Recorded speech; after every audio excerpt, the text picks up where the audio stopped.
প্রথম যে ফুলের থেকে মধুটা শুধু রৌহানি মানে একবার পাতলা, মূলত বলতে পারেন যে পানির মতোই ধরতে গেলে। ওটাকে আইনে ওরা ঘরে রাখে, ঘরে রাখার পরে ওরা রাত্রেবেলা ওটা প্রতিনিয়ত ওরা বাতাস করতে থাকে খুব স্পিডে। বাতাস করতে করতে করতে করতে দেখা গেল যে 7 দিন 8 দিন পর পর ওই মধুটা একবারে ঘন হয়ে যায়। আপনার ওইটার ময়েশ্চার চলে আসে আপনার 20-21 ভিতরে। যতদিন বেশি ওরা বাতাস দিবে বা বক্সের ভিতরে যত বেশি দিন থাকবে তত মধুটার ঘনত্ব বাড়বে, কোয়ালিটি ভালো হবে। আমাদের দেশে মধু সম্পর্কে এই বিশেষ করে যে চাষ প্রকল্প, এই মধু সম্পর্কে মানুষের ধারণা একটু নেতিবাচক আছে। আস্তে আস্তে এটা মানে উন্নয়ন হচ্ছে। যেমন মানুষের ধারণা আছে যে মানুষ চুন দিয়ে, আগুন দিয়ে, পানি দিয়ে মানুষ মধু পরীক্ষা করে দিয়ে খাঁটি মধু এবং ভেজাল মধু নির্ণয় করার চেষ্টা করে। কিন্তু আবহাওয়াজনিত কারণে আমাদের দেশের মধুটা তুলনামূলকভাবে একটু পাতলা হয়, তবে মানের দিক থেকে ভালো মানের হয়। তো সেই দিক থেকে এটা আস্তে আস্তে মানে এই ধরনের প্রতিবন্ধকগুলো আমরা সম্মুখীন হই বেশি। আস্তে আস্তে এখন মানুষ জানতে শুরু করেছে, অনলাইনের মাধ্যমে মানুষ ব্যাপকভাবে প্রচার চালাচ্ছে। সৌজন্যে বেঙ্গল মিশ্র সার। দর্শক, মধুর গুণের কথা নতুন করে বলার কিছু নেই, তবে এই মধু নানা প্রক্রিয়ার মধ্য দিয়ে আমাদের হাতে আসে। কিভাবে চেনা যায় খাঁটি মধু? এসব প্রশ্নের উত্তর জানতে আমরা এসেছি মানিকগঞ্জের সিঙ্গাড়া এলাকায়, যেখানে মাঠকে মাঠ সরিষার আবাদ বৈজ্ঞানিক পদ্ধতিতে মধু সংগ্রহ করা হচ্ছে। আর অনুষ্ঠানে পুরোটা সময় জুড়ে রয়েছি আমি মনির ইসলাম মিন্টু।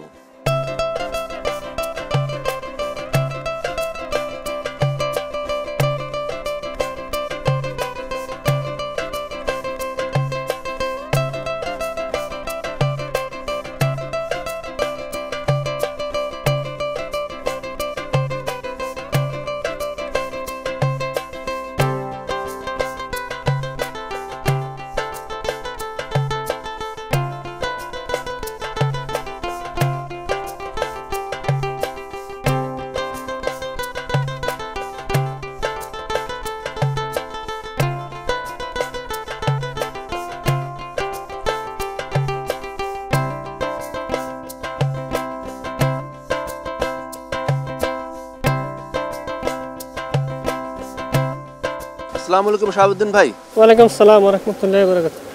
কেমন আছেন? আলহামদুলিল্লাহ। আমাদের কৃষি প্রযুক্তি অনুষ্ঠানে আপনাকে স্বাগতম। আপনাদেরকে স্বাগতম। আমরা গতবারও আসছিলাম এবং আমরা জানি যে আপনি এই মধু চাষ কয়েক বছর ধরেই করেন। তো এবছর আসলে মধু চাষের কি অবস্থা শুরুতে একটু জানতে চাই। এবছর আলহামদুলিল্লাহ গত বছরতে ভালো, গত বছর শৈত্যপ্রবাহ বেশি ছিল, এবছর শৈত্যপ্রবাহ একটু কম। এবছর আবহাওয়াটা ভালো, এবছর আমাদের মধু একটু সংগ্রহ বেশি হয়েছে ইনশাল্লাহ। আচ্ছা, তো এবার আপনার কতগুলো বক্স? এবার আমার 150 কলোনি আছে, 150টা। 150টা। আচ্ছা, তো এখানে মাঠ তো বেশ, এখানে পাশেই তো সরিষা ক্ষেত। হ্যাঁ, এই পাশে আছে, এই পাশেও আছে, আর বিস্তীর্ণ এলাকা সরিষা। আচ্ছা, এই যে মধুগুলো উঠছে, এই মধুগুলো আসলে মধু সংগ্রহ করার জন্য কত দূর পর্যন্ত যায় এরা? এই মাছগুলো স্কোয়ারে 2 কিলোমিটার যাবে।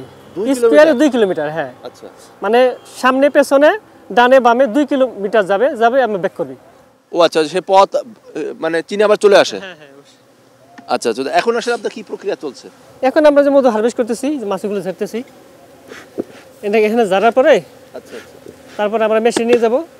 ও, এগুলো কি মধু হয়ে গেছে? হ্যাঁ, মধু হয়ে গেছে। প্রথম যে ফুলের থেকে মধুটা শুধু রৌহানি মানে একবার পাতলা, মূলত বলতে পারেন যে পানির মতোই ধরতে গেলে।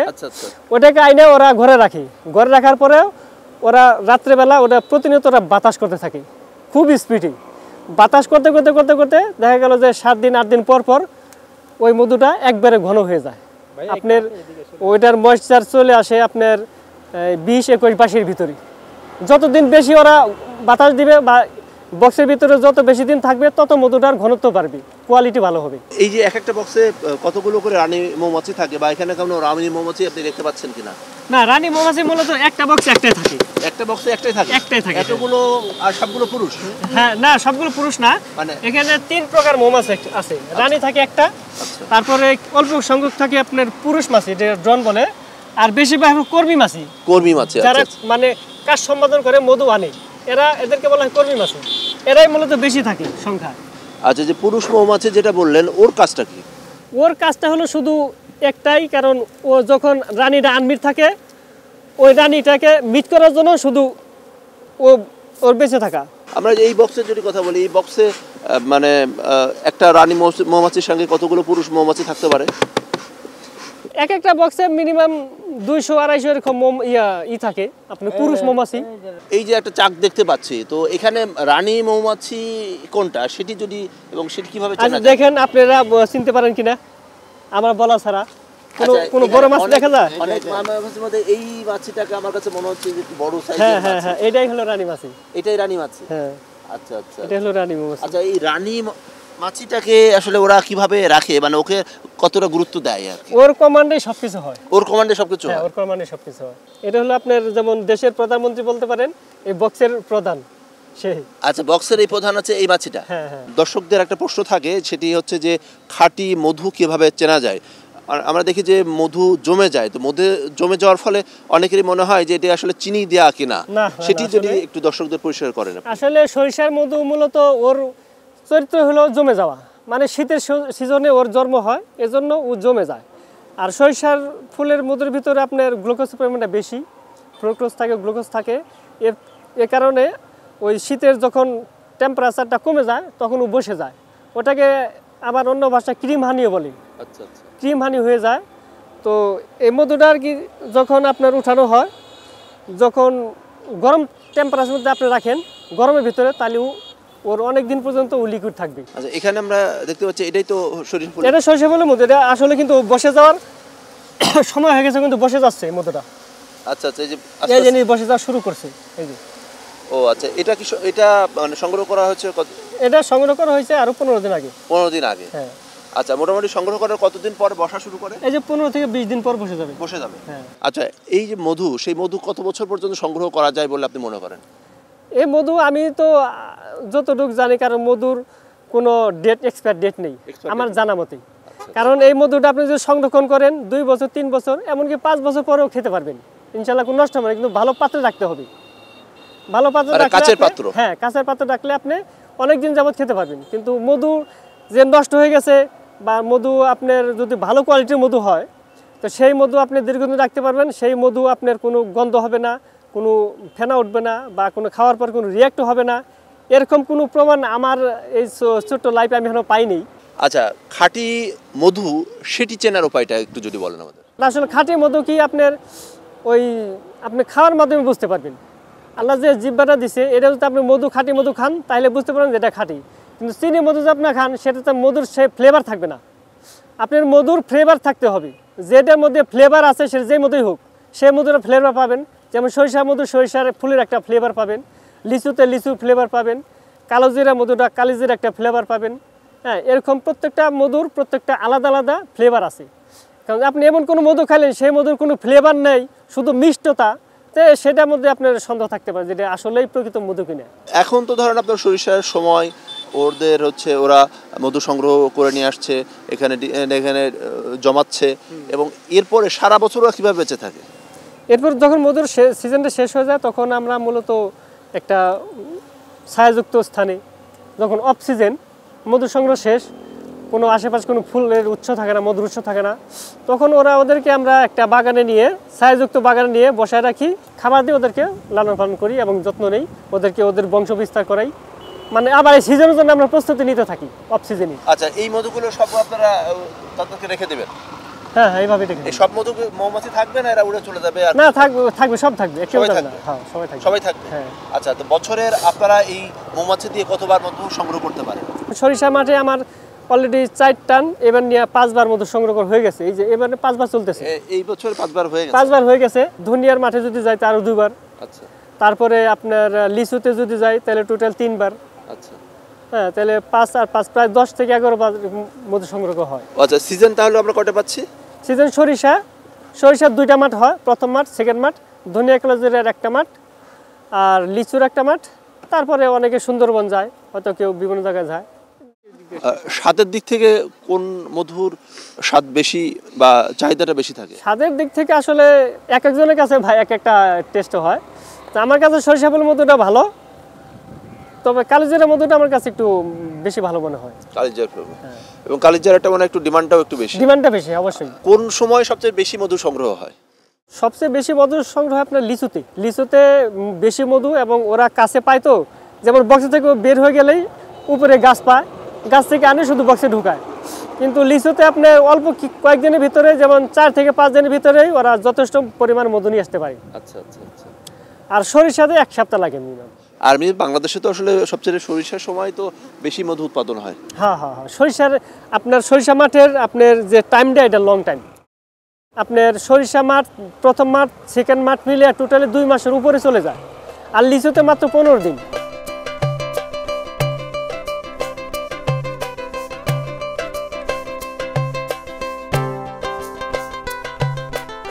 এটা যে চাকসহ মধু, এটা চাকসহ মধু বলতে আসলে কি বোঝাচ্ছেন? এটা হলো আপনার, আমরা চাক সহ বিক্রি করি। এটা কোনো মানে চাক চিপা হবে না, মানে চাক চিপে আমরা মধু বের করবো না, শুধু পুরো চাকটাই দিয়ে দিব। এখানে এটার ভিতরে কোনো সুতা বা তার কিছুই না, এখান থেকে কাটলে পুরোটা পড়ে যাবে, বের হয়ে যাবে। ও, এটা অনেকে বলে না ওই যে হানিকম্বো, হানিকম্বো। হানিকম্বো মানে এটাকে আপনি ছোট ছোট পিস পিস করে চিবিয়ে খেতে পারবেন।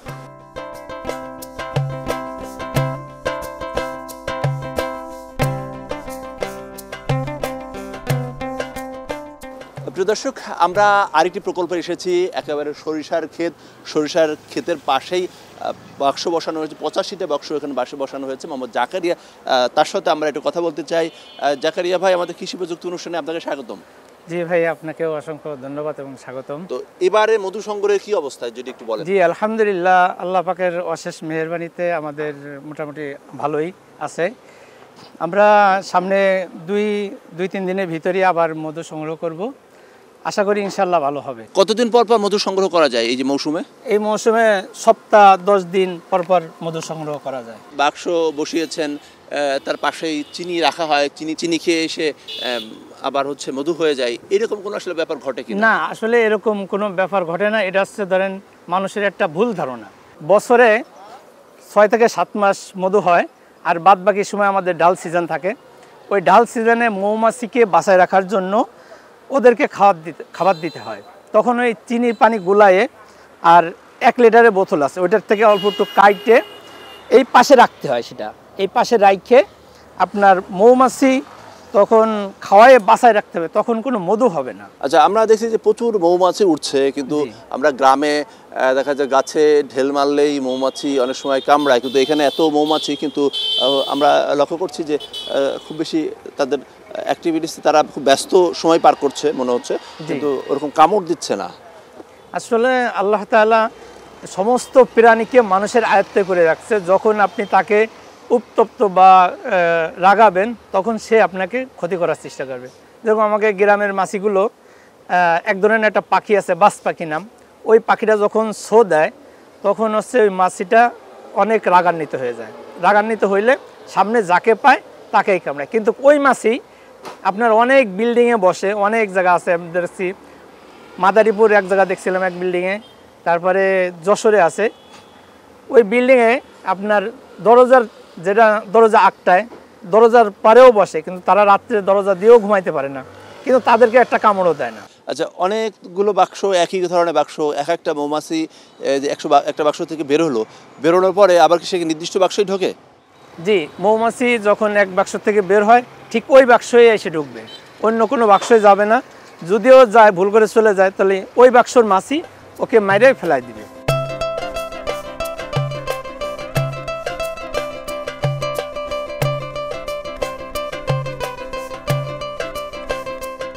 প্রিয় দর্শক, এতক্ষণ আমরা শ্রমিক মৌমাছি, পুরুষ মৌমাছি, রানী মৌমাছির যে কর্মকাণ্ড সেগুলো জানলাম। সেই মধুর যে প্রক্রিয়া অর্থাৎ প্রসেস করে বের করা হচ্ছে সেটি একটু দেখে আসতে চাই আমরা।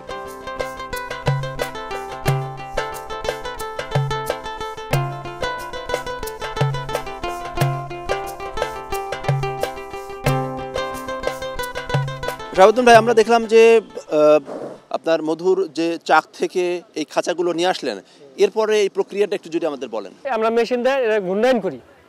ঘূর্ণায়ন করার পরে যে মধুটা আপনার এটার ভিতরে যখন ঘুরাই, তখন কিন্তু প্রেশার সৃষ্টি হয়। ওই প্রেশারের কারণে মধুটা বের হয়ে যায়, বের হয়ে ওই মধুটা নিচে পড়ে যায়। পরে আমরা এই ফ্রেমটা আবার আগের মতোই বক্সের ভিতরে দিয়ে আসি, পরে মৌমাছিতে সেই ফ্রেমে আবার মধু ঢোকায়। আমরা হাতে মধু সংগ্রহ দেখি গ্রামগঞ্জে, সেটার সাথে এটার পার্থক্যটা কি? সেটার সাথে এটা পার্থক্য যে আপনার হাতে যেরকম এই যে আপনার কি কয় গ্রামীণ চাক কাটে, ধোয়া টোয়া দেয়, অনেক সময় সেই ধোয়া ওই আপনার কালো আছে, এক ধরনের কয়লার মতন আছে, খের পোড়া, বন জঙ্গল পোড়া, ওগুলি করে কি মধু ভিতরে যায় পরে অনেক সময় পরে, তারপরে হাত দিয়ে চিপানোর ফলে কিন্তু ওই যে ময়লাটা কিন্তু মধুর সাথে একদম মিক্স হয়ে যায়। মিক্স হয়ে যাওয়ার পর ওই ময়লাটা কিন্তু মধু থেকে বের করা সম্ভব না। তো যার কারণে ওই মধুটা আমি মনে করি নিরাপদ না।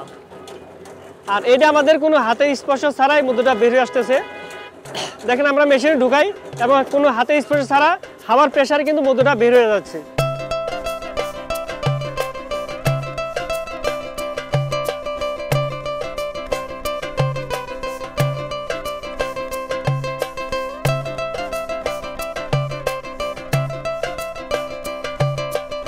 সরিষা মাঠগুলো থেকে যেমন মধু সংগ্রহ হচ্ছে, তেমনি কিন্তু বিভিন্ন জায়গায় যে বক্স বসানো হচ্ছে সেখানে অনেকেই মধু কিনতে আসছেন, আবার অনেকেই আসছেন ক্যামেরা করছেন, ভিডিও করছেন। এমনই কয়েকজনের সাথে আমরা কথা বলতে চাই।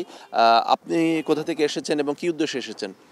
আচ্ছা, আমার স্থানীয় ঠিকানা হচ্ছে সিংগাইর গোবিন্দল। তো আমার হচ্ছে অনলাইনে পেজ আছে একটা, রাহবার বাজার নামে। তো ওই পেজের মাধ্যমে আছে সারা বাংলাদেশে আমরা মধু এবং বিভিন্ন মশলা সেল করে থাকি। এ হচ্ছে আমাদের মধু। এই মধুটাই হচ্ছে আমরা শাহাবুদ্দিন ভাইয়ের কাছ থেকে নিয়ে সারা বাংলাদেশের যে কোনো প্রান্তে হোম ডেলিভারি করে থাকি। ওখানে আমার দোকান আছে, আমরা হচ্ছে কৃষকদের খাঁটি পণ্যগুলো বিক্রি করার চেষ্টা করি। কিছুদিন আগে আমাদেরকে উপজেলা থেকে একটা মেশিন দিয়েছে, যেটা হচ্ছে ড্রাই মেশিন।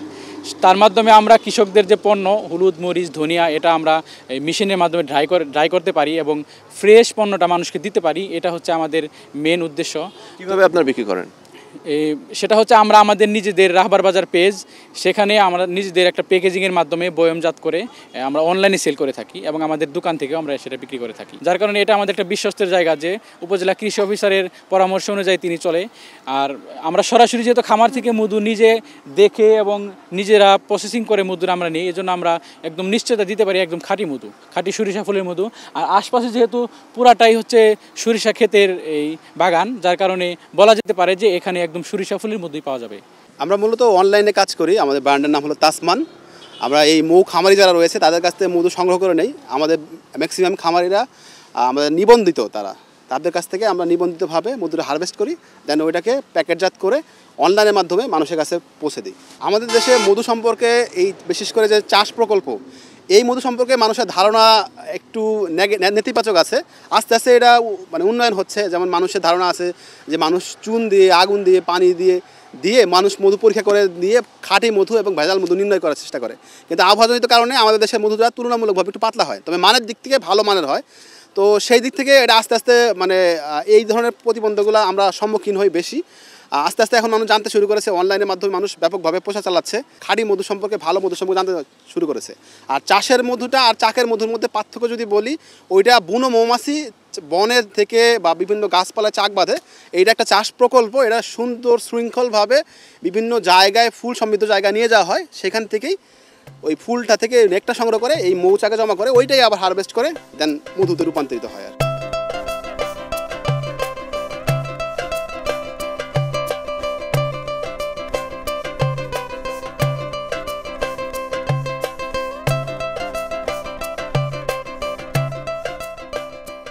মানিকগঞ্জ জেলায় এবছর সরিষার আবাদের আমাদের টার্গেট ছিল ৭১,২৫০ হেক্টর। এর মধ্যে আমাদের সরিষার আবাদ হয়েছে ৬৩,০০২ হেক্টর, অর্থাৎ প্রায় ১৫% সরিষার আবাদ আমাদের কম হয়েছে। এর কারণ হলো এবছর সরিষার যখন সুইং টাইম, বপনের সময়, তখনও জমি জো অবস্থায় আসছিল না। এর কারণ হলো দেরিতে বৃষ্টি এবং বন্যা, লেট ফ্লাড এবং দেরিতে বৃষ্টির কারণের জন্য জমিতে পানি জমেছিল। পানি সরে না যাওয়ার কারণে জমি জো অবস্থায় আসছিল না, যার জন্য সরিষার আবাদ দেরিতে হয়েছে এবং কম হয়েছে। মৌচাষের লক্ষ্যমাত্রা ছিল, আমরা আশা করেছিলাম যে ১২০ জন মৌয়াল আসবে, কিন্তু এ পর্যন্ত আমাদের রিপোর্ট অনুযায়ী ৮৬ জন মৌয়াল মানিকগঞ্জ জেলায় বিভিন্ন উপজেলায় এসেছে এবং তারা মধু হারভেস্ট অলরেডি শুরু করেছে। আরও প্রায় ১ মাস মধু হারভেস্ট চলবে। তো গত বছর আমাদের টার্গেট ছিল ৪.৫ কোটি টাকার মধু উৎপন্ন হবে, এটা আমাদের টার্গেট ছিল। এখন পর্যন্ত প্রায় ৩৫ লক্ষ টাকার মধু হারভেস্ট আমাদের রিপোর্ট অনুযায়ী আসছে। 1 মাস চলবে, অর্থাৎ গত বছরে আমাদের টার্গেট থেকে এবার হয়তোবা একটু কম পরিমাণ মধু উৎপন্ন হবে এবং মৌয়ালও হয়তো একটু কম পরিমাণ আসবে। এর কারণ হলো যেহেতু সরিষার আবাদ করছে।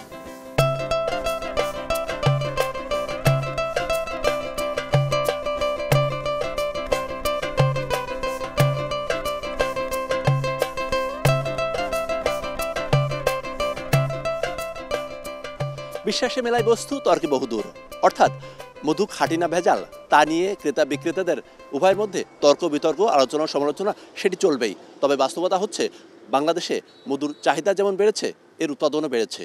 আর মধু যেহেতু সর্বরোগের ওষুধ বলা হয়, এই মধু খাওয়ার অভ্যাস সবাই গড়ে তুলবেন এই প্রত্যাশা রেখে শেষ করছি আমাদের আজকের কৃষিভিত্তিক অনুষ্ঠান। আগামী সপ্তাহে দেখা হবে ঠিক একই সময়। সবাই ভালো থাকুন, সুস্থ থাকুন, আর এটি নিউজের সঙ্গেই থাকুন।